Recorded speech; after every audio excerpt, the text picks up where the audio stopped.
du titre de l'épreuve de tennis en fauteuil de Roland-Garros, édition 2012-2013. 2013, je signe un doublé aussi puisque je gagne en double. Ça fait 4 ans que je suis à la tête de ce classement mondial de double. Et je navigue entre la première et la deuxième place en simple. J'ai fini l'an passé à la première place mondiale et reçu à ce titre le prix du champion du monde. Et aujourd'hui, là, je suis à la deuxième place de ce classement mondial.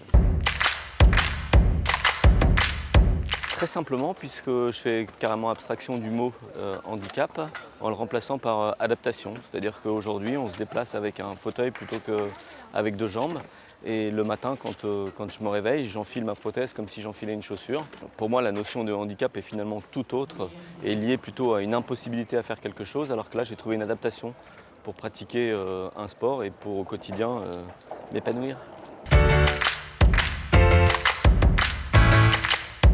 Je pense que la première difficulté à laquelle on est tous confrontés, c'est de passer d'un état où on se rend compte de tout ce qu'on ne peut plus faire, à un état où on définit de nouveaux objectifs, et puis plus tard, même à avoir la possibilité dans certaines activités de se rendre compte qu'on fait mieux qu'avant. Alors ça, c'est pour les gens qui ont été accidentés.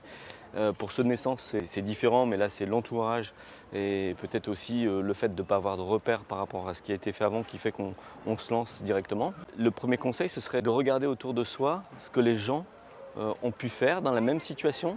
C'est-à-dire que moi, au départ, avec mon accident, avant d'être amputé, j'ai d'abord eu la jambe raide. J'ai cherché à rencontrer des gens qui étaient dans la même situation, voir tout ce qu'ils faisaient, pour me dire, bon ben voilà, ça y est, c'est possible, je peux l'imaginer, donc je me fixe des objectifs. Et je pense que c'est par là qu'on avance dans les processus de résilience, c'est en se fixant de petits objectifs, et puis pour le lendemain, pour le court terme, pour le moyen terme, et puis de très hauts objectifs pour le long terme, ce qui nous permet toujours d'avoir un guide et d'avancer sur ce chemin très intéressant.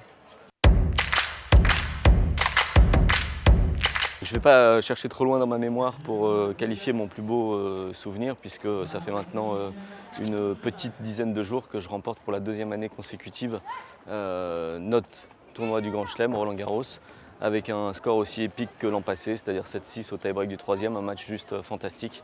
Donc ce sera mon souvenir, en espérant bien sûr qu'un prochain est à venir.